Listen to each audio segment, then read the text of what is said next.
Hey everybody, welcome to Madness Continues podcast. This is your host Brendan Lemon. I say that at the start of every podcast, and then I also immediately talk about how weird this is because it's like the only people who listen to this podcast are people who've already listened to it. So like, why you found me on Quora or LinkedIn or Facebook or wherever you found this, but you know who I am because of the fact that you've already seen me on this. Well, anyway, the point is, welcome. Thank you so much for tuning in and getting this on SoundCloud or iTunes, wherever you got it. So from time to time, I bring on guests to the podcast, and we talk about different issues and things that are going on in the world, people who have unique perspectives and experiences. And today's guest is certainly among those. Please give it up for Miss Chanel Preston, everybody. Hi! Hooray! That's the audience that you can't hear, but they're all applauding right now. I'm sure they're all applauding. They're listening to this on they're applauding in their cars. They're driving to work. Right, exactly. So let me introduce you a little bit for audience members. So Chanel Preston is a very interesting person. She is on a podcast called Sex Think with Rob Nelson. You guys talk about a lot of different topics. Rob is an interesting guy, and we'll probably talk about him in a minute too. But basically, what got this sort of the ball rolling on me wanting to talk to you is that I thought, what an interesting time to have a podcast devoted to sort of analyzing sex and media from an intellectual perspective. And Chanel Preston is also a porn star, I should say. She has a career at exactly at the intersection of media and sexuality, and I thought that you are very articulate on the podcast, and when Rob shuts up for a few minutes, you can actually get some very, very interesting thoughts in. Yes, that's something he's working on slowly. You're getting him what you're good at. You're training him. He's obviously used to hosting himself, but he's a talker anyway, and we work differently. He's very much on off the cuff, talking, and I think a little more about what I say, and when people talk, I kind of, I'm like exploring it in my mind first, so I tell them, I'm like, you got to give me a chance, because I'm kind of thinking about things first before I say them, because I'm exploring, I'm learning as much as like anybody else is learning who's listening to it, which is something that I really enjoy about this podcast, really. Yeah, well, you guys, I think you do a good, and it's funny because the way you've just described that is exactly the dynamic that the two of you guys have. He is a little bit like a spray and pray, kind of like just, sometimes I'm listening to the pod, and I'm like, does Rob even have a filter? Like, I know. Sometimes I'm like, I'm embarrassed. I'm like, oh, Rob, why did you say that? Oh man! But that's part of the show. Is it's supposed to be uncensored and whatever. So he can do his thing without me shaming him, unless he's interrupting me, and then I will shame him. It's very funny that you say that because he just expressed on this last episode that you guys just did, I think, the one where you're talking about basically the world of porn, that he was like, I'm trying to be better, I'm trying not to interrupt as much, and I was like, I'm glad somebody had a conversation with him. Oh, there's been many conversations, believe me. It'll take some time, but he's definitely working on it. That's cool. Well, you guys have a good dynamic, and it's. Let me ask you this: have you taken the Myers-Briggs type indicator test, like the personality test? No, I'm familiar with it, but I have not taken it. I wonder if you're probably an IN, maybe FJ or something in that, or INTP maybe in that like area, because it's interesting the way you describe it. You're like, I like to sit back and think about stuff. I'm like the opposite. Maybe part of the reason that I connect a little bit with Rob on the show is because I think I'm exactly the same way. Like I have to talk through something in order to figure it out. Like I literally, right. It's so bad, Chanel. Like I don't even have an internal monologue. Like I have almost no internal monologue. But that's great for a podcast, especially if you're hosting on your own. That's perfect. It's not bad for a comedian, and I used to do a lot of improv, but for my girlfriend, it's a little bit like challenging. Oh yeah. No, my boyfriend's the same way. He just like talks, and I think, does he even know? Okay, slow down. Like, let's talk about this for a moment. I'm like, I don't even know if he believes what he's saying. He's just having this like dialogue with nobody or himself. I don't know. But then once we really get into the conversation together, it's different. But yeah, at first he's just like blabbing away about, I don't even know. And it's just like, how fast can he put his foot in his mouth? Because that's the game I feel like I'm playing, mostly. It's really humorous because I've just a lot of times, the worst is when we go to Trader Joe's. Like, that is like one of my favorite, Gloria, my girlfriend, who the podcasters know because I reference her all the time. Sooner or later, I have to have her as a guest. Maybe you and her can connect on ways that you have to deal with your idiot boyfriends who seem to just be running their jib all the time. But maybe. It's so bad because we'll go to Trader Joe's and I'll start talking with just anybody. I don't know what it is about that store, but I walk in and I become like an 8-year-old version of myself. And I'm just kind of like grabbing. I'm like, oh yeah, we could use an acorn squash, and I'll just throw it in the.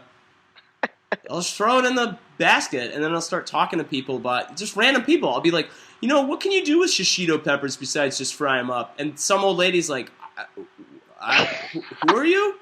Who are you? Why are you following me? Yeah, do you work here?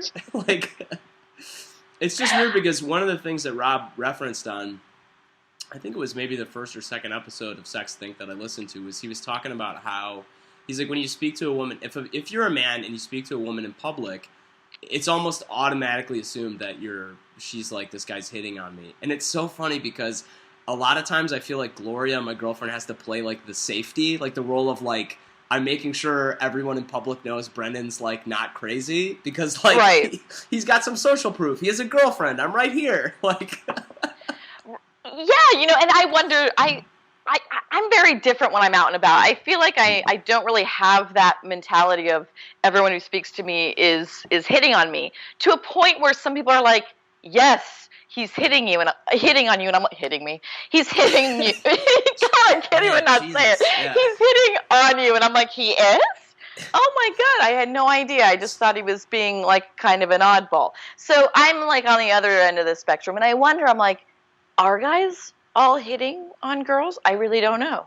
I don't know. Well, you could be a unique, maybe you're sort of unique based on your sort of exposure in the life that you have. But, like, maybe it's good that you're taking those Krav Maga classes if these guys are all hitting you. You know what I'm saying?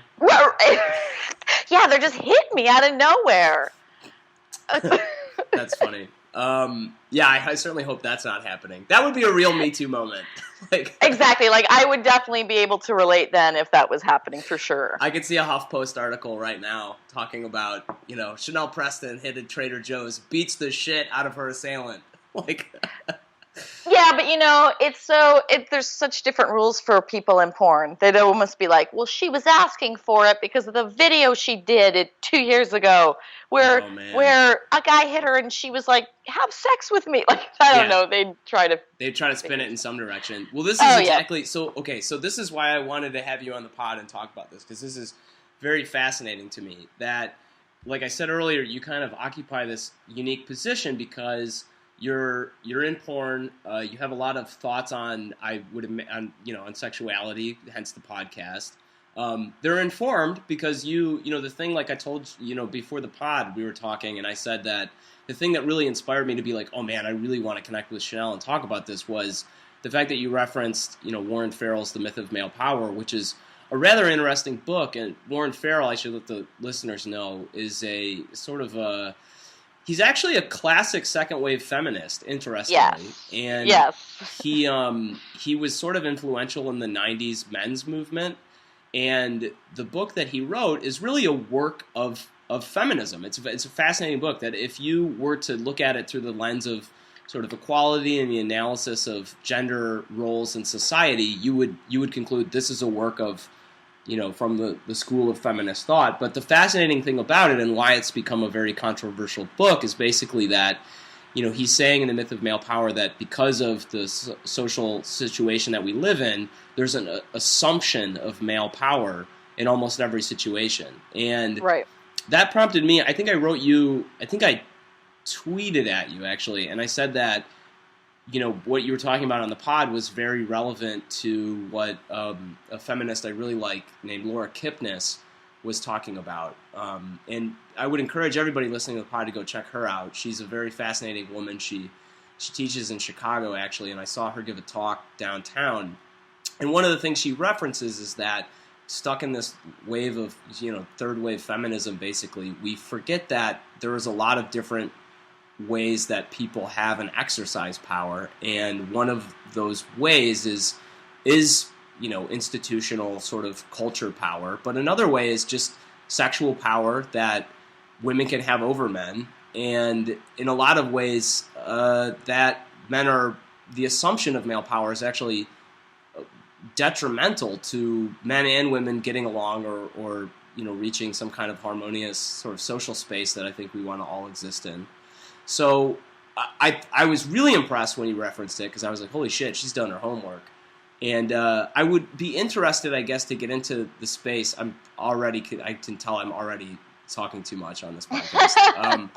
I would be very interested to hear your thoughts sort of on kind of the Me Too movement, and I think where our socialization of sexuality is developing. But I think a good way to get into that discussion perhaps is talk a little bit about the fact that, you've been pretty, I think, honest and open about the fact on the Sex Think podcast that you're like, I'm really no big friend or ally of most feminists and most feminism. And I think what you just expressed a minute ago is probably a good good expression of that, which is that you're like, were you to get in a fight and defend yourself, probably women would come out and be like, well, she was asking for it for blah, blah, blah reasons and things like this. Right.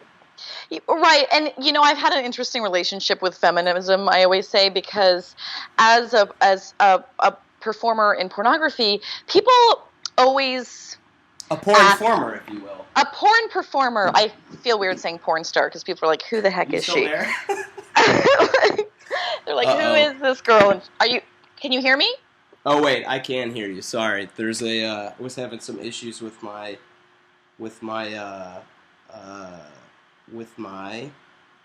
device, but I actually can hear you. Yeah, sorry. Go ahead. No worries. Okay, you can hear me, yes. Right? Yep, okay. I got you.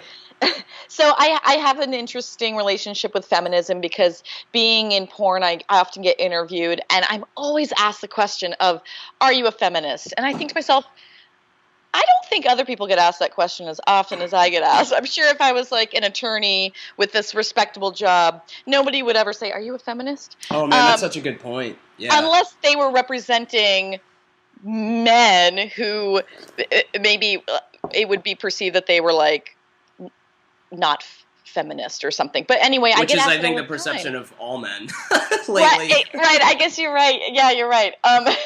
So I've always had this funny relationship, and I'm like, am I a feminist? And, I've struggled with identifying as a feminist. And sometimes I sit here and I think about it, and I actually think, should I say I'm a feminist? And then I get mad about it. I'm like, I'm so mad that I even have to have this conversation with myself when I really should be thinking about true issues, not whether I'm a feminist or not. And I feel like kind of this weird this weird anger towards people because I'm like, I shouldn't be blaming other people, but I'm like, you're making me feel like I need to decide if I'm a feminist or not, and I should be focusing on other things. And then I'm like, okay, no, I don't identify as a feminist. So for years, I just had this weird relationship with whether I really identify as a feminist, and I really don't. And it doesn't mean that I don't believe in some of the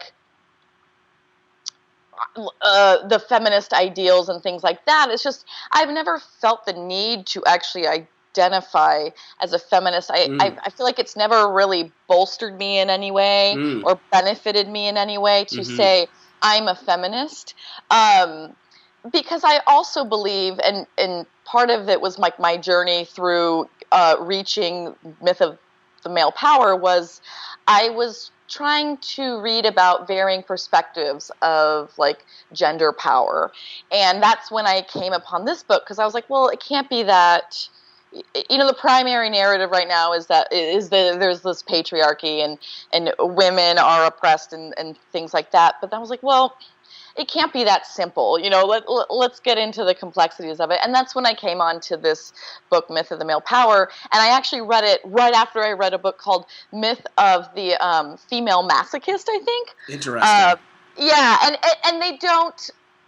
You could agree with both of them. It's not like a book that's like they're not like the antithesis. Yeah, they aren't mutually exclusive perspectives. Yes. So, you know, and that's when I really got into reading more about feminism and reading about different perspectives in feminism, because if I don't agree with something or I'm not quite sure, I'm always like, oh, I'm going to read books about something I don't necessarily agree with, because I want to see their perspective, because I'm very familiar with like confirmation bias, and I'm like, I don't want to just read stuff that confirms my position on things. Yeah, I mean, I think that's interesting to hear, because I think so many people don't do that, and I think that a lot of people really feel a lot of comfort in getting their own perspectives reaffirmed sort of again and again. But I think that, you know, what I think maybe we share then is that the idea that I actually kind of actively try to seek out,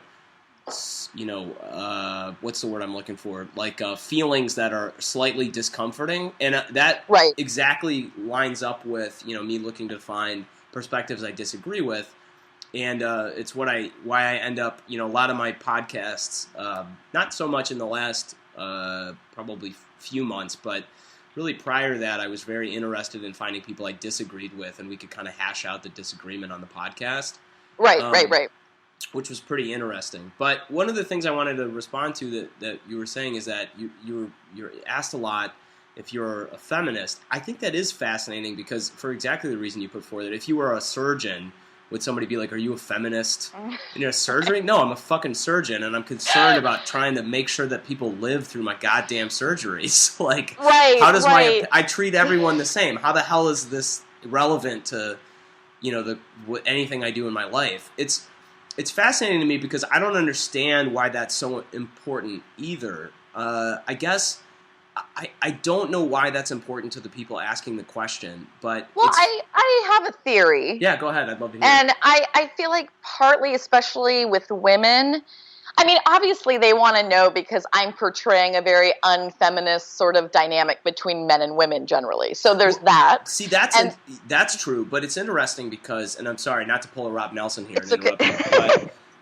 it's fascinating because Nina Hartley would disagree with you. She would probably, or disagree with that. She would say it's very empowering to be at the center of, you know, sexual attention, and you can inhabit that in a very powerful and pro-feminist way. So it's interesting that there's a real difference. It almost feels condescending for someone to believe that, you know, that perspective, that a woman who's operating as essentially a, you know, in the way you do in pornography is disempowered or inhabiting only the male gaze or something like that. Well, I agree with you on that, but I think the majority, from their perspective, I'm portraying, even though I can say, oh, I feel empowered, I'm portraying mostly a dynamic between men and women where the men are dominant and the women are submissive. So it's not about how I feel, it's about how people perceive that. So they need to understand why I'm doing that, especially like if I'm a feminist, why am I doing that? But also I think it makes them feel comfortable to hear that I'm a feminist and I'm doing that. It's almost like they don't really know where to place me in my mind, in their minds. So by me saying, no, I'm a feminist, I feel empowered, they're a little more comfortable with the fact that I'm doing this in a way. Especially women. Men, I don't think that's the case. They're not like, like breakdown, I don't know where to place her in my mind. I think for women, that's definitely a thing. Like, well, are you a feminist? And if I say yes, then I sense that they feel a little more comfortable. But if I say no, well, then their mind's really blown and they have no idea what to do with me. What happens if you say no? Have you said no before? And then what do they do? I mean, I'm sure I have before. I don't really usually talk. I try not to go there with people. Yeah, I mean, I can understand why. Right. I mean, maybe I feel like it's a little provoking for me to be like, I'm not a feminist, and that's not really the type of person I am. So I mean, if they ask me, I say it, but I don't generally bring it up. I even tweeted the other day, actually, that I don't identify as a feminist, and I tweeted about a new book called Women versus Feminism, and even that for me, I was like, oh, I can't believe I just tweeted that. Oh my God, I just revealed something about me that people don't really know. I think people assume that I am like ultra feminist. Ooh, I'm being so edgy today. I know, right? I'm like, oh my God, I feel so vulnerable. Oh man, that's so funny. Yeah, that's very interesting. We should probably talk about that book in a moment. I think that here's what I think is going, from my perspective, here's what's going on, and I'd be interested to hear your thoughts on this, is that I think that we live in an increasingly tribalized society, and it's fascinating because I think that the world has become so generally homogenous in the West that most people actually do believe mostly the same things, although that doesn't seem it doesn't seem on its face like that's the case because there's so many differing perspectives. But I think that what's actually happening is that because things are more or less mostly similar, any sort of differences are being really like almost hyperbolically highlighted. So everybody's like, you wait a minute, do you believe in exactly the same kind of, democracy that I believe in, or do you believe in exactly the same kind of freedom that I believe in? And it's weird because I think that people have sort of lost a sense of community, and as a result, they're looking for labels they can place on other people that make them feel, like you and I are members of the same tribe or something like that. Right. And I think that maybe feminist is a good one to put on people, and it's strange because I'm not asked that question. Right. Yeah, and it's odd because as a comedian, you feel very... I mean, I don't know how many comedians you associate with, but it's strange because there's almost an odd amount of pressure that comes from an audience where they're trying to almost... especially in Chicago, I should say, but it hasn't always been the case in every audience I've been in front of. But in most major cities in the United States, if I'm in front of an audience and I'm telling jokes, there's almost a strange pressure sometimes where they're almost waiting for you to say something that they can disagree with, or that almost some secret evidence that shows that you're actually not on their team. Right. Like they're kind of like skeptical. They're like, all right, when is it coming? Yeah. When can I be judgmental? When can I criticize this person? What exactly did you mean by black people when you said that? You're like, I meant black. I meant people with dark skin. That's what I meant. Like, I didn't mean anything by it. Like, some people, they are black people, and that's who they are in the world. Like, I don't understand why some of these things are controversial topics. I had a joke once where I was talking about differences between men and women, which is like the oldest comedy subject on the fucking planet. Like, I think the Egyptians wrote about it. I'm pretty sure they wrote about it to death. And it's just insane. Like, and for some reason, if you bring these things up, there's people in the audience who are like, well, men and women, a lot of women also feel that way about these things. And you're like, okay, I'm not a professor. Like, I'm not up here giving a dissertation. You're not giving facts. You're giving jokes. Yeah, I'm talking about jokes. And if you disagree with it, then you can disagree. But I don't care. You know what I mean? The only thing is that I care if you laughed at it or not. It just feels like there's a very strongly polarized sort of social polarization. I think that, the evidence of the word feminist is, I think, being used as a kind of, symbolic tribal banner in a kind of way. Yeah, and I don't know if that... I'm like, is this a new thing happening? Because growing up, maybe it was because I was just young and I wasn't really involved in the world the way I am now. But I'm like, I don't remember ever feeling pressure to identify as anything. Yeah. But now it's like, what do you identify as? I'm like, me? What? I don't know. Like, why do I need to? It's almost like we're being forced into these clear boxes, and complexity does not ever exist at this point. It's not allowed to exist. Yeah, really. there's no patience, I would say. Right. And there's no patience for any kind of nuance. That it's very weird. That was the other point I was going to make from what you said earlier, is that it's actually condescending for people to do that. It's actually reductive and impersonal and not very. It's as bad as somebody making a lot of negative associations because they heard that you do porn. It's exactly as negative as that. Probably not in exactly the same way, but it feels impersonal, and it feels, when someone is trying to pigeonhole you like that, it feels like, look, I don't, you could either deal with me as a human being in front of you right now, or you can try to slap a label on me, and then this engagement kind of stops. You're not really learning about things that I'm saying or doing or beliefs that I actually have.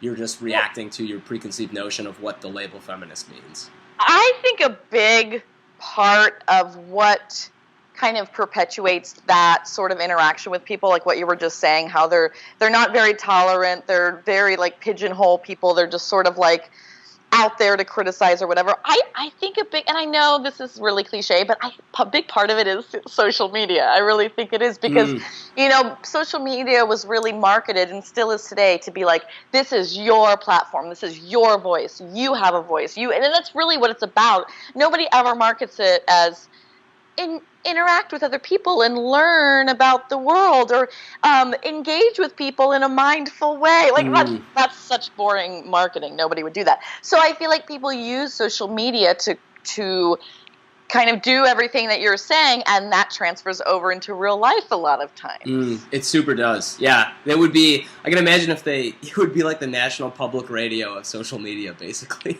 Right. Oh my God, that sounds so boring. I actually used to work at National Public Radio. I should say also, WUOM Michigan Radio. Nice. Yeah, it was great. I didn't get paid. Okay. You learned a lot, though, right? Sure. I learned how to work 6 hours a day without a paycheck. Nice. Well, something can come from that, maybe. It was good to do. I don't fault them. I love National Public Radio, I should say, just to be clear. Actually, my girlfriend supports them. This is so ridiculous. I have to tell you this story real quick. We support National Public Radio, and she got like a bonus last year or whatever. My girlfriend, by the way, makes far and away way more money than I do. She's way more successful than I am.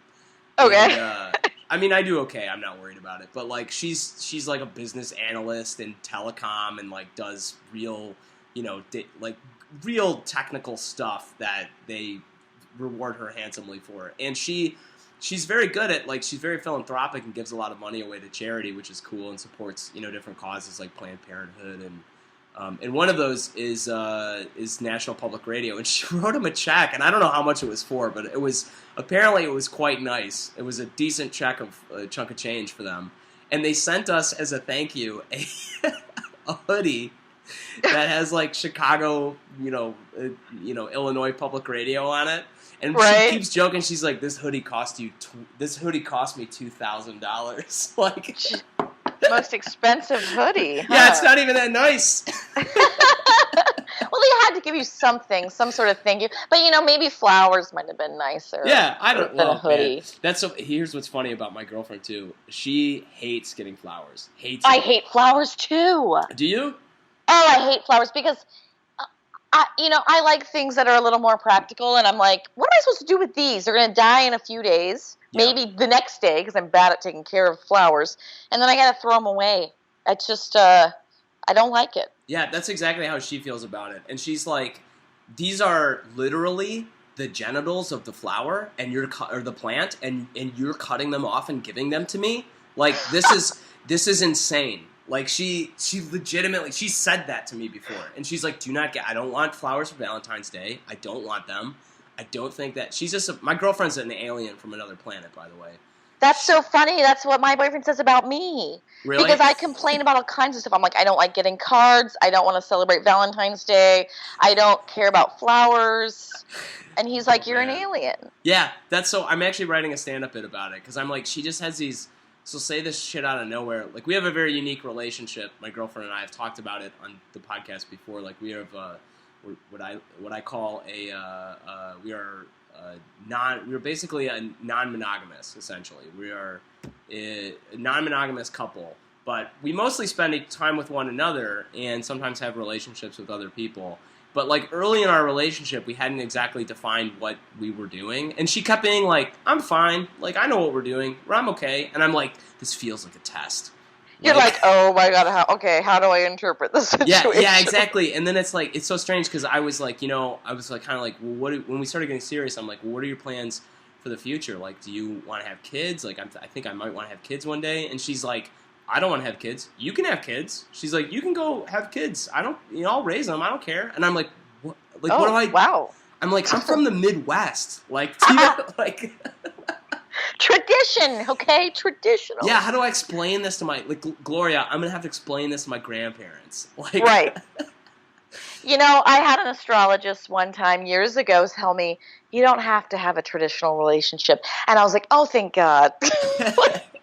But now I kind of do, and I'll be honest, I kind of like it. But I think it's partly because I do porn, and I'm in such an untraditional lifestyle. I'm all, this is kind of cozy and nice. Yeah. Well, there's a lot. It's funny because there's a lot. It's not really until you're in a regular relationship that you're like, this is pretty nice. Like, I come home to somebody and they tell me nice things. Like, it's fascinating because I was like super not like into having a relationship for a long time, and she just really flipped the switch on me, I guess.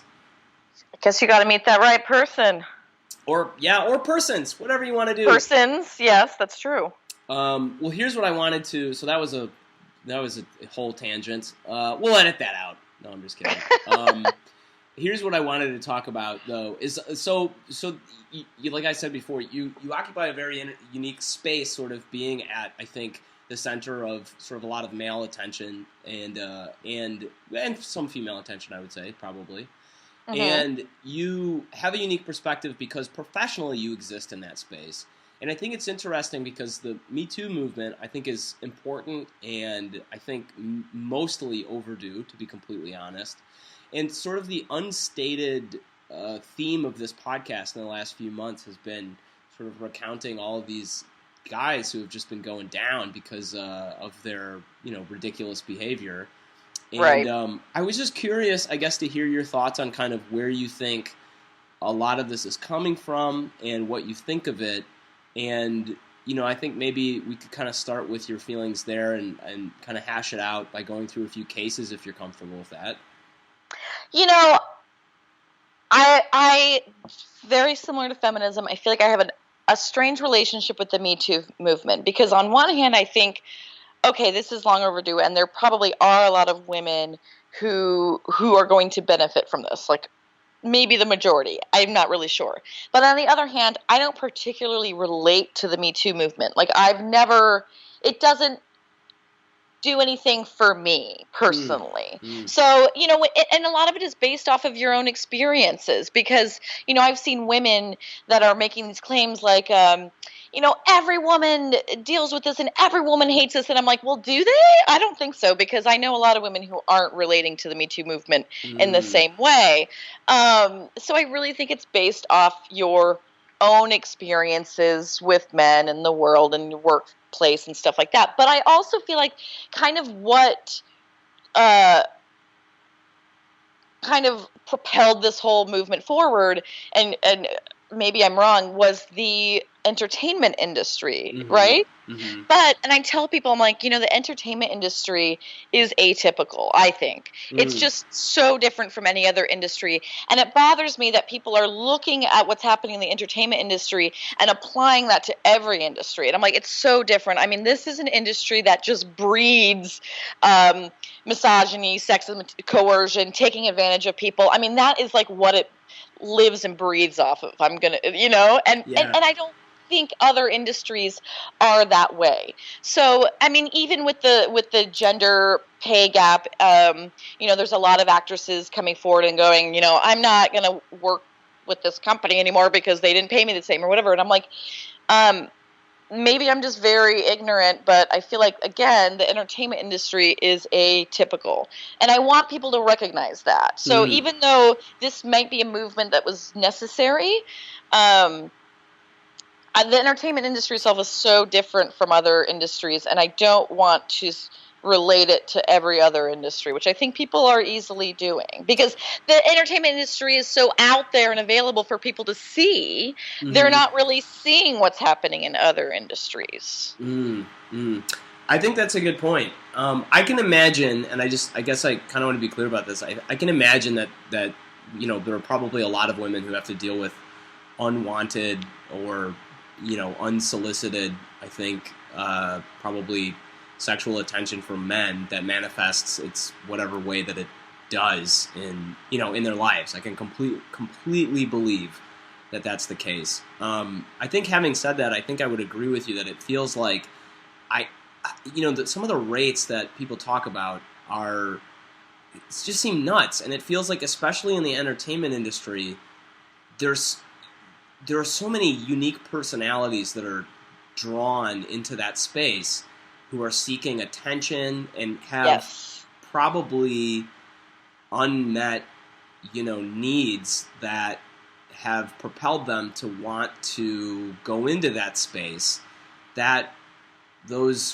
feelings probably manifest themselves in many different kinds of ways. Like, I think just from the comedy community that I'm familiar with, there's just so many weirdos, to be completely honest. I mean, for lack of a better term.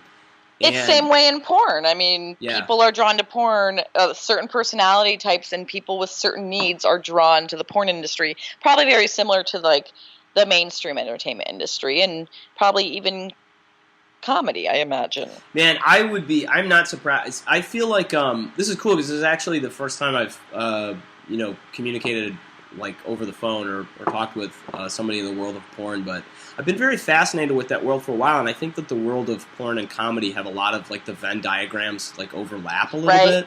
Yeah. I was really fascinated because I heard Dana DiArmond, or however you say your last name. DiArmond, yes. On Mark Maron's podcast some time ago, and I was like, man, everything she's saying, like, makes a ton of sense. And it's just interesting because I think that it's strange because sex and humor are things that people do in their normal lives. And for some reason, people, like, I guess myself, are, take something like that, like humor, and go, you know what, I'm going to try to commodify this and do it professionally.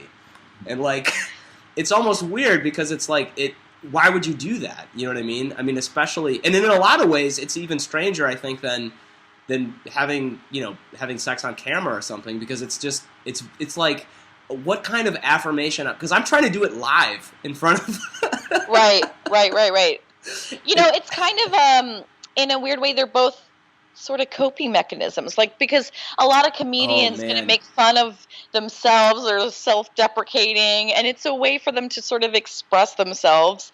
And I think it's very similar in the sex industry as well. So I guess that's an area where it overlaps. But I agree with you. I've always been like, what is with comedy in the sex industry? There's so many comedians who are, like, dating or involved in the sex industry and vice versa. There's so many performers who, like, want to cross over into comedy, which surprises me.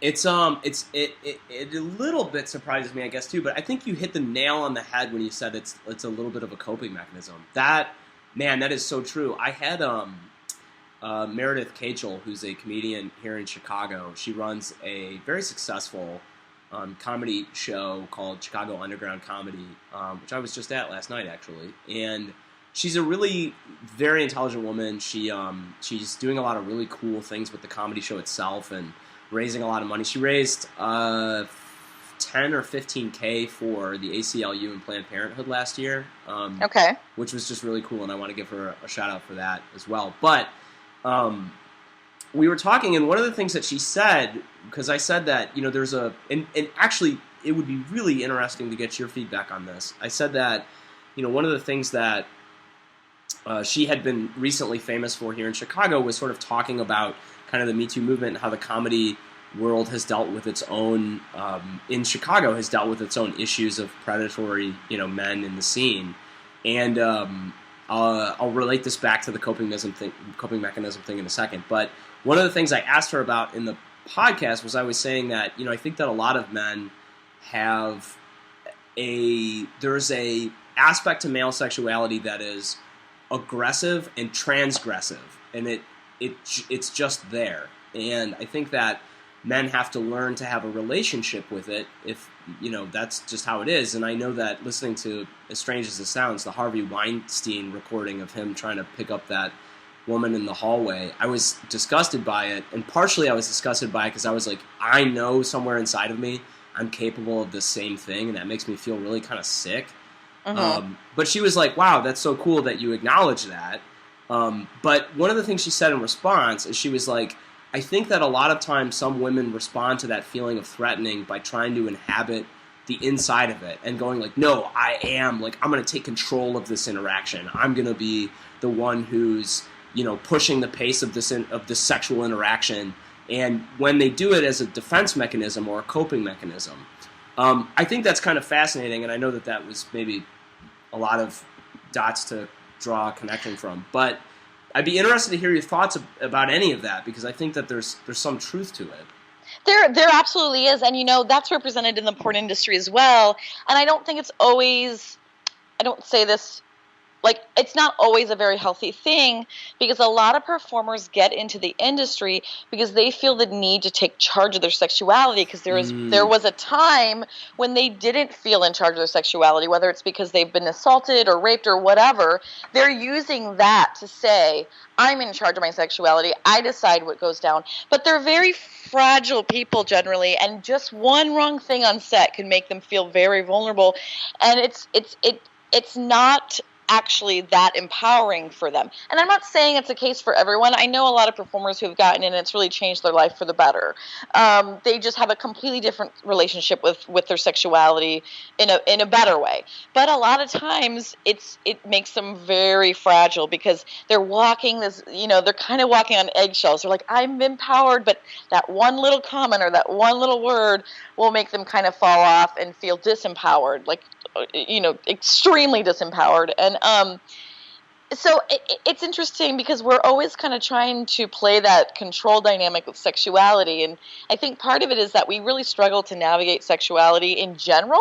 Mm-hmm. We're not really ever taught how. Like, if we are given sex education, it's, here's the penis, here's the vagina, here's a bunch of STDs, and you can get pregnant. Yeah. So there's no, like, we don't ever learn interpersonal skills or intrapersonal skills about sexuality, which is so important to help you navigate relationships and just the world in general. I mean, that's part of what we do with Sex Think, is we use kind of sexuality as like the jumping off point or the lens that we explore so many other aspects of our lives, and how sexuality relates to so much that's going on that you think doesn't have anything to do with sexuality. Well,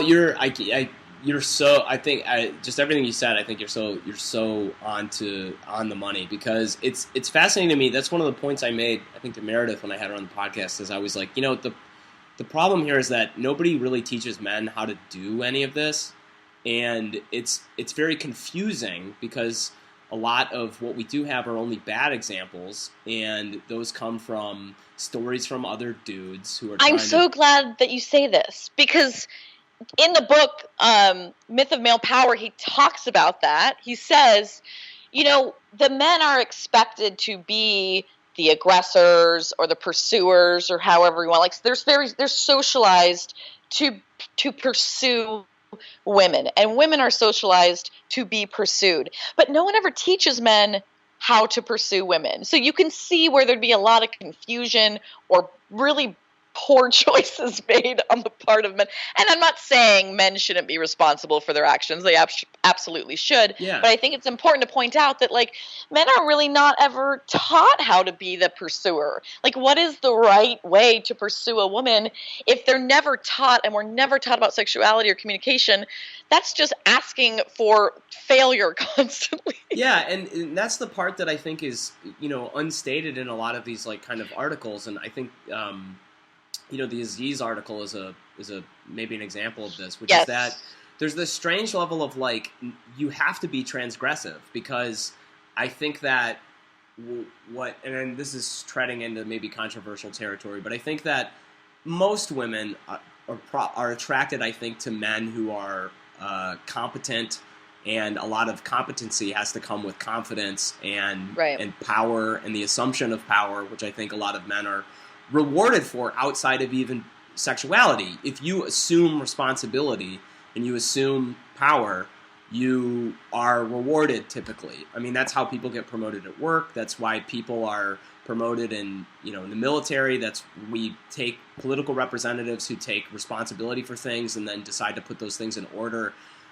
That power is assumed and taken, and I think that most women are probably attracted to that in men, because it brings a lot of positive qualities with it, like competency, like social standing, like taking care of people who are around them, or within their sphere of influence. But that also takes with it other things that power brings that maybe aren't so attractive necessarily, and that is the transgressive quality of those things. That if someone assumes power or responsibility, they're doing it outside of letting other people have the choice of letting them do it, if that makes sense. And I think that, talking to, and just as an example, like if I'm in Trader Joe's or whatever, and I see some woman who I'm attracted to, and in a moment thinking, well, maybe I should go try to talk to her. She's by herself in her world doing whatever it is she does, and she probably maybe got hit on by a dozen guys that day or whatever, but how the fuck am I supposed to know that?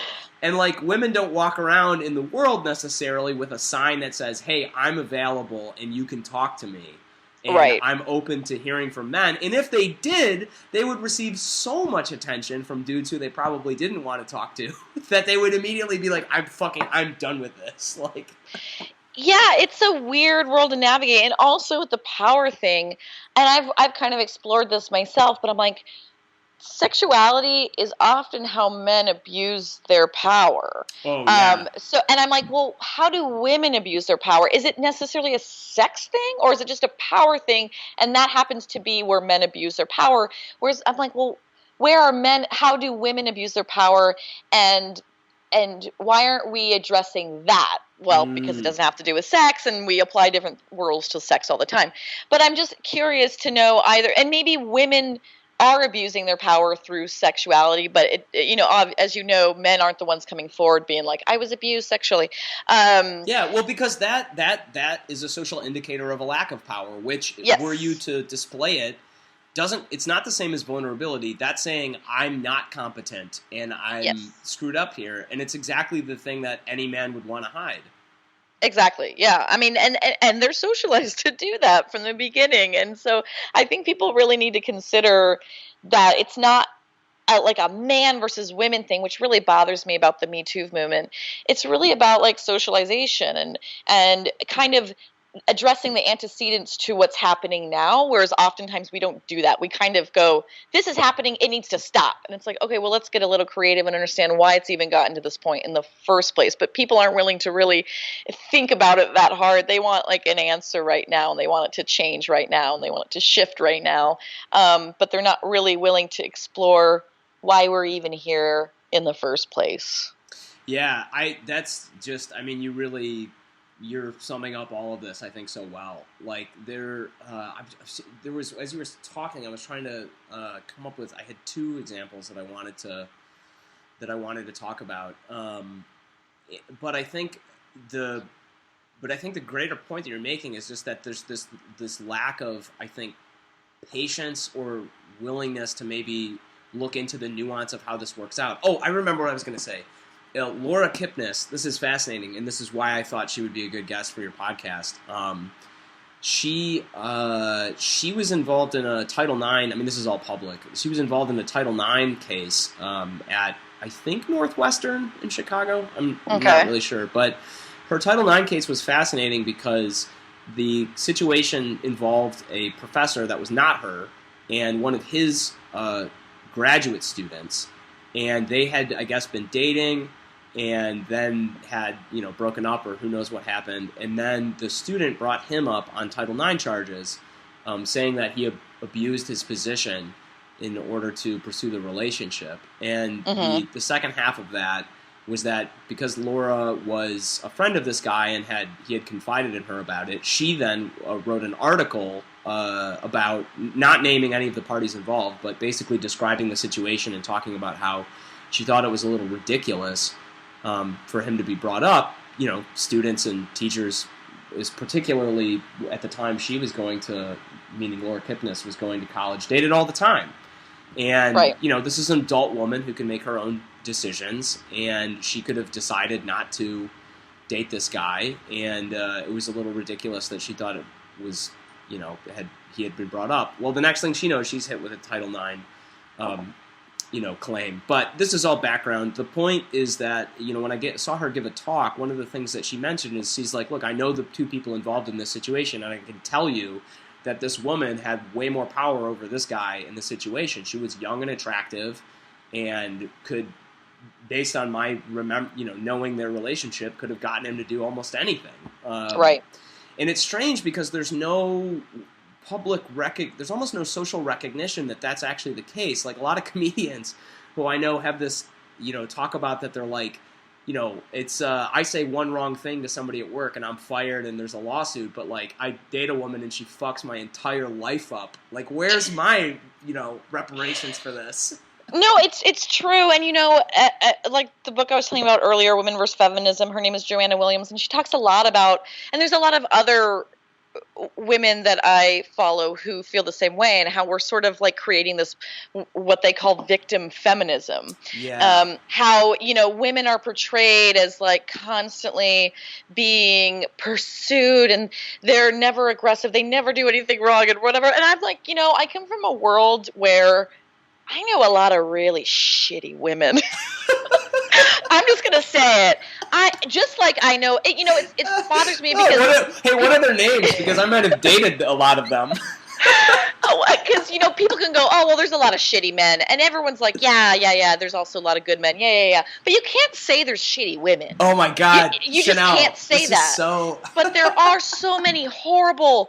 Just like there's horrible men, there's so many just horrible women that take advantage of their power. But also, there's a lot of women who aren't shitty that do use their power, and they're like, yeah, I do, whatever. Like, it doesn't mean they ruin people's lives, but there's it's not that every woman doesn't want to use their sexuality or use their power. Like, there are a lot of women do, and they're like, yeah, I do, so what? I use my sexuality, big deal. And I'm like, all right, they fair enough. Oh my God, that is so funny. I promise you I will not actually use that as the title of this podcast, but because I think more people need to say it. And I understand the people who are concerned about, like, for so long women haven't been believed, and I understand that, and I sympathize with that. But at the same time, it's like we're going from the pendulum is swinging from one end to the other, where now you can't even say women are shitty. And man, I know some women who've done some really fucked up things, like horrible things. And I'm like, fuck you, lady. Yeah, be better. It's like, you suck so bad and no one's allowed to say that to you. Oh my God, that is so funny. Because it's so true that it's a strange thing, is they say, like, if you want to know the shadow side of a system or the shadow side of a culture, it's all things that you can't mention. Like, and that's a strong one, is that not every woman is wonderful. There's a lot of shitty women, and we should recognize that. There's a lot of shitty women, and that's what's so strange, is that, like you were saying, like, women have a right to be believed. I don't think so. I think that women have a right to be listened to, for sure. Well, no. I never said they have a right to be believed. I said that for a long time they weren't believed, but they don't have a right to be believed any more than a man has a right to be believed. Like, it's. Yeah, pardon me. I did not mean to put words in your mouth. I'm like, don't say that. Yeah. Brendan Lemon, you promised me this would be a decent podcast. But I hate that right now you kind of have to go directly there. And even in court cases, it's almost like they don't follow the same rules as other cases because they fear the backlash of not believing a woman.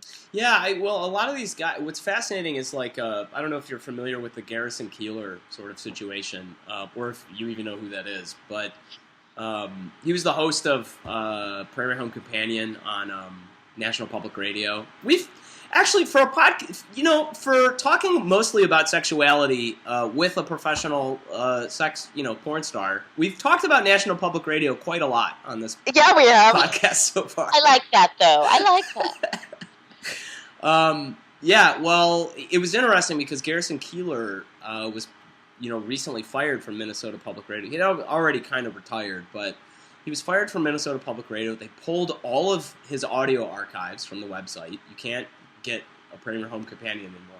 They renamed his show A Prairie Home Companion to some other name. I don't even know what it's called now. And basically got rid of him immediately. Right. And this woman claimed that he had, been inappropriate with her. And when you kind of went into the details of how he was inappropriate, it seemed very mundane. Like, she was, I guess he was trying to console her and put his hand on her back, and then shot her an email later saying, hey, you know what, I think that was maybe inappropriate of me. I'd like to apologize. And it was like bang, just out the door. Everything you have is gone, and it's just very weird because like I don't know how, I think that we're in a strange predicament because it seems like the immediate response to a lot of this has been to people who feel that they are victims, to appeal to authority or appeal to some kind of, the public to be like, we need to do something about this guy, which is weird because it feels like I would like to live in a world in which women feel that they're empowered to, in the moment, say, you know what, I'm not comfortable with this, and I don't think you should do this, and maybe not even have to demand an apology because they're aware of the fact that men haven't been taught what to do, and people can make mistakes, and I think it's very strange that like you said, the pendulum is swinging in the other direction. It's just odd because I don't know what the solution is to people feeling, men and women feeling that they can get along in a way that that isn't injurious to one another.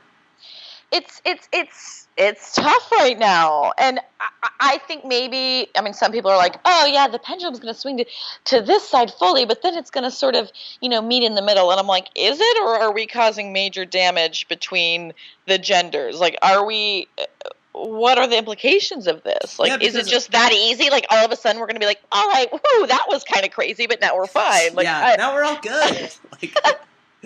It was because it's weird. I think that men, like, most men who are concerned about the Me Too movement, like I've had, friends of mine who are female comics on Facebook make these posts like, when men express that they're concerned about what's going on in the Me Too movement, like they're fucking ridiculous. Like, you guys are not allies. You're expressing that you're afraid that you've maybe sexually assaulted somebody, and you're like, I don't think that most men are concerned about. I think that most men are afraid that their normal, natural sexuality is hurting women, and they're afraid that, one, they're going to go down because they didn't know they did something wrong, and it turned out they did, and two, they're concerned that they're hurting people that they actually care about. Yeah, even in the porn industry, I've talked to a lot of male colleagues.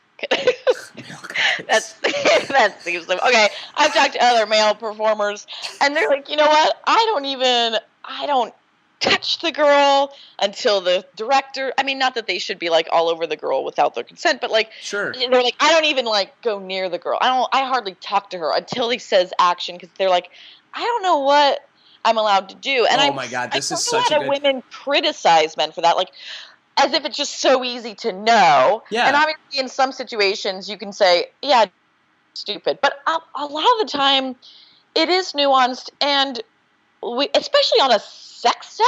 Oh my god, that is so funny. There is a gray area, and I hate it when women in the industry think there isn't. They're like, oh, well, it should just be, it's so obvious. And I'm like, you are clueless if you think there is not a gray area in general, let alone on a porn set. Oh my god, Chanel, this is a Saturday Night Live sketch that is yet to be written. It's two porn stars who are about to have a scene, two performers are about to go at it, and the guy's like, I don't even know if this is okay or not. Like, they have to sign. Right, like the consensual, like, is yes, does yes mean yes, and yes, what? No means no, like what?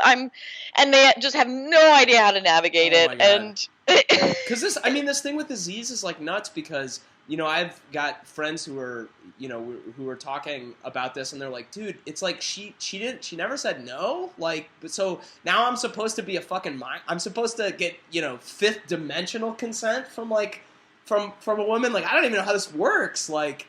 I think it's just very confusing, is I think the bottom line is. It's not, I think that giving most men the benefit of the doubt, it's not that the pushback against maybe the Me Too movement is against it per se, it's just that I'm just getting a little more confused about how I'm supposed to be behaving to make sure that it's okay for everybody, and I think that's the bottom line. I'll tell you what, though, this leaves a big opening in the marketplace for maybe someone who knows a lot about sexuality to produce a series of educational videos for people. When I first how to have safe sex with Chanel Preston. I never wanted to do like how-to videos. I hate I hate listening to podcasts about sex. I hate reading about sex because it's so dry, unnuanced, I guess, and it's so basic. It's like, this is how you give a good blowjob. And I'm like, people don't need that. Like, they'll figure that shit out once they have better, like, I don't know, skills to help them navigate this world. Like, I don't know. And so that's kind of how Sexting came about, because initially I wanted to talk about kind of the nuances of sexuality and how it applies to, like, everyday life. And then, of course, Rob, being political activist, we just came together and created this show. But it's kind of, I'm worried that it's going to be so controversial at times that people who need it most aren't going to be willing to listen. And I'm not going to censor what we have to say, but the way that, I hate this word, but the climate today is very much like we talked about earlier, like not willing to listen, not tolerant. And I'm just worried that people who already are willing who already have a more open mind are the only ones that's going to be listening. And I'm like, everyone needs to be listening to this. And there's going to be times where it might offend you, but it's really, the show is about an exploration. It's not about taking a position on anything. It's about exploring different positions and having like an uncensored conversation about a really complex world. Yeah, a really complex world that we all live in and all have to deal with. Every one of us. And there's no public dialogue really happening. And the one that is happening is confusing to a lot of people who are involved with it. And yeah, they make it sound like it's black and white, and it's not. And it's not. Yeah, and you know what would be very interesting, I might venture to suggest, is it would be fascinating for you guys to have guests on who have really differing views of sexuality in general. I mean, people who are maybe conservative or who... Well, we definitely want to, because there's going to be episodes that will call for more of a debate style, I guess. So we definitely want to. It's, to be honest, I mean, I'm like in porn in fucking Los Angeles. It's very difficult for me to be around more conservative people. Like, I just don't have access to them, to be honest. Well, see, but that's part of the thing, is like everybody gets in this bubble. Like somewhere in Utah, there's got to be some, conservative person who would be willing to be like, you know what, I'll get on and talk about it. Who is as, hopefully patient as you are, who could to entertain a different perspective and really think about it. And I think that would be really fascinating, because I think what you have going for you on the podcast, and I would suggest everybody listening go check it out, is that I think you have a very unique perspective. You're an intelligent woman. You have a lot of, I think, patience and the ability to listen to others that a podcast like that requires. And I think that Rob is a great partner in the sense that he's very willing to, he wants to explore. He's in this world to figure out his own feelings about it, which I think, I don't know if he's directly said, but the feeling I have is I'm like, Rob is still figuring a lot of this shit out. And I think that from your perspective, it feels like you have kind of a lot of it handled and you're very secure in a lot of it. And I think that that's what anchors the show. Yeah, I mean, and we knew that from the beginning, because he comes from an extremely conservative background. I mean, he grew up Christian Science, like super Christian Science. And so he has a lot of like really kind of scary and sad stories about growing up. And of course, I grew up feeling very comfortable and open. So that dynamic is very interesting, because we have such different backgrounds. And so it just makes the show is our dynamic, I think. That's so cool. I would suggest everybody go check it out. We're actually running up on time on the podcast. I try to keep these about an hour, 45 to an hour mostly. My audience is mostly 8th graders, so they don't have a... Okay. I'm just kidding. Perfect. We do have the running joke on the podcast is that I keep getting one listener from Russia, and I'm pretty sure it's Vladimir V. Putin. Me? So if you have a message for Vlad Putin...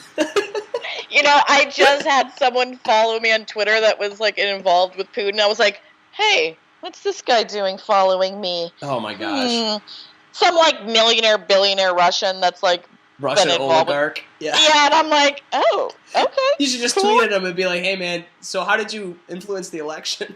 Yeah, I've actually like been tempted. I'm just curious. So I was like Googling him. I was like, I gotta learn more about this guy. Oh man. I that's actually interesting. We should talk about that before we get going. Is like you must receive. I was a little surprised when you tweeted back at me actually, because I was like, she must receive so much ridiculous crap on Twitter and social media that I was like, I don't even know if she's going to notice this tweet. Like, I don't always, but if Sexthink was tagged in there, that might have been why I saw it. Oh, yeah, and that's how I also, tagged it, yeah. you probably tweeted me something that actually interested me. So I was like, oh, he's, you said that you tweeted me about the myth of the male power. Yeah, myth and of Laura male Kipnis. power. Yeah, that was my first. Okay, so I was like, oh, okay, I'm digging this engagement. I like this. Yeah. Because you're right, normally it's just like ridiculous Dick stuff, and I pics. don't pay a lot of attention, but I've been trying to pay more attention to the Sexthink Twitter. Yeah, well, what do you have to? This maybe the last bit of this that I'm interested in too is like you must have to deal with so much unwanted attention yourself, or maybe not. Maybe unwanted is a strong word, but attention that you just have to deal with. How do you even manage that in your life? Like, do you screen, or do you how often do you basically have to? You must have very good skills at politely dismissing people. Well, I actually have superior cognitive flexibility skills, which means I can just block things out in order to achieve a goal. So maybe that's why. Whoa, dude! I was tested for ADHD, and that's what they said. They're like, holy shit, you have the opposite. You're super good at focusing. So I don't, and this surprises people, but what draws me to the industry is not the attention. I actually don't really like the attention. I'm not very good at getting it. Mm-hmm. It annoys me. Like, if people are taking photos of me or wanting to talk to me, I'm generally more confused. I'm like, why do they want to take a photo of me? But what I like about it is I'm interested in this, world that I knew nothing about. I have a lot of fun performing. I enjoy it. I like the people. I have a really good time. But the attention is not something I'm very good at getting, and I think I ignore it so much that people stop giving it to me. That's interesting. And not that many people approach me in public, and people joke that it's because I'm scary. That's because so funny. I have like kind of this dominant personality and demeanor about me. Even on set, people are like, "You scare me." Yeah. But they'll like tweet me afterward, like, "I just saw you at Whole Foods," or somehow they'll say they'll talk about me behind my back.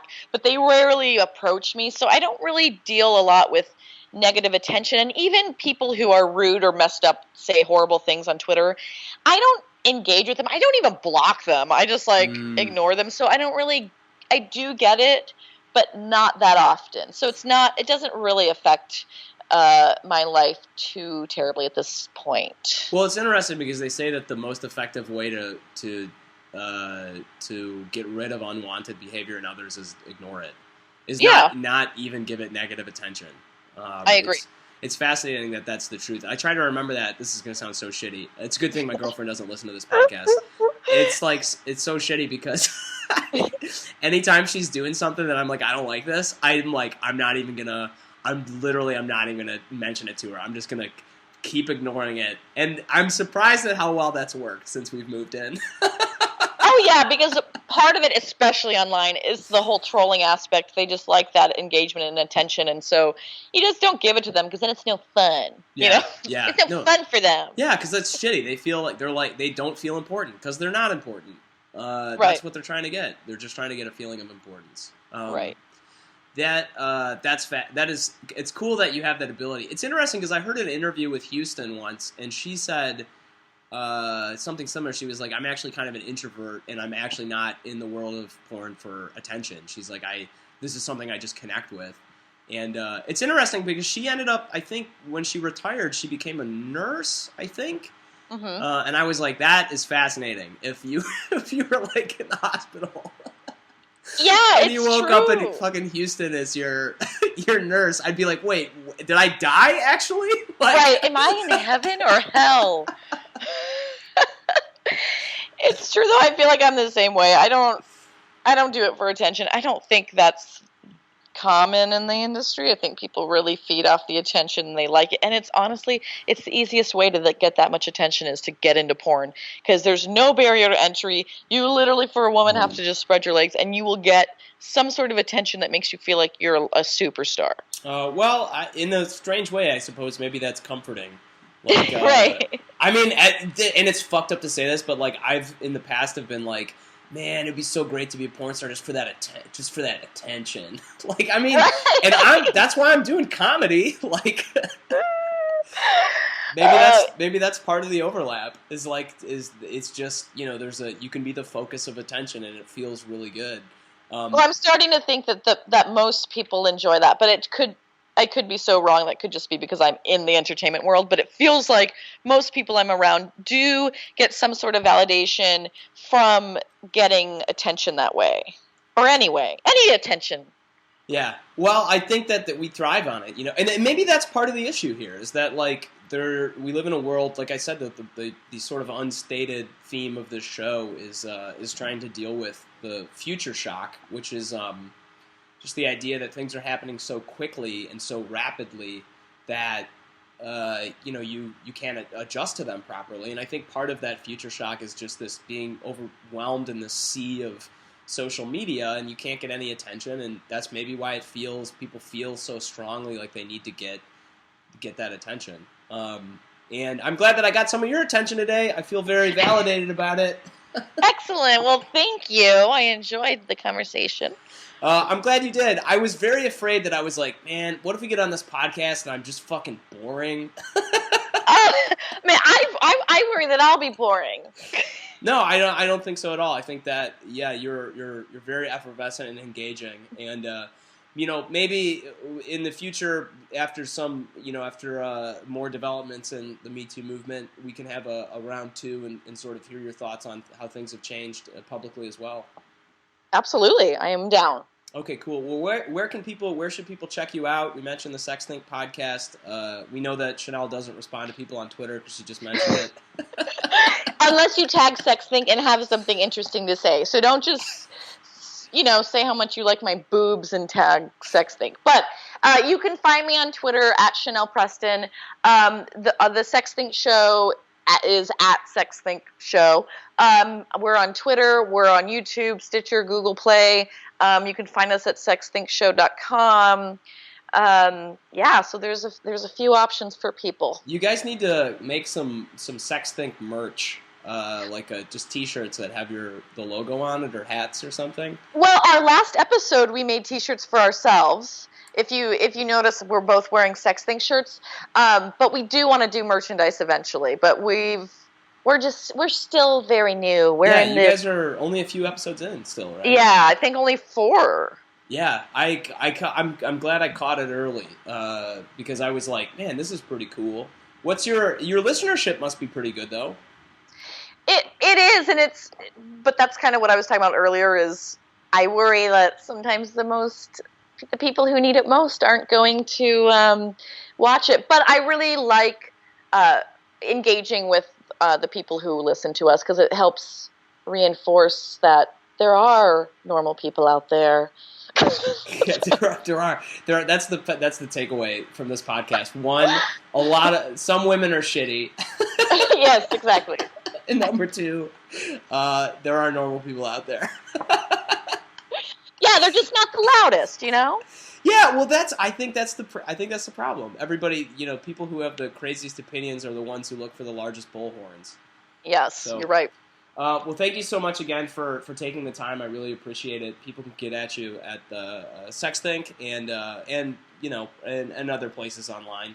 And so take it easy. Thank you again so much. Meanwhile, everybody, the madness continues. Well, thank you for having me.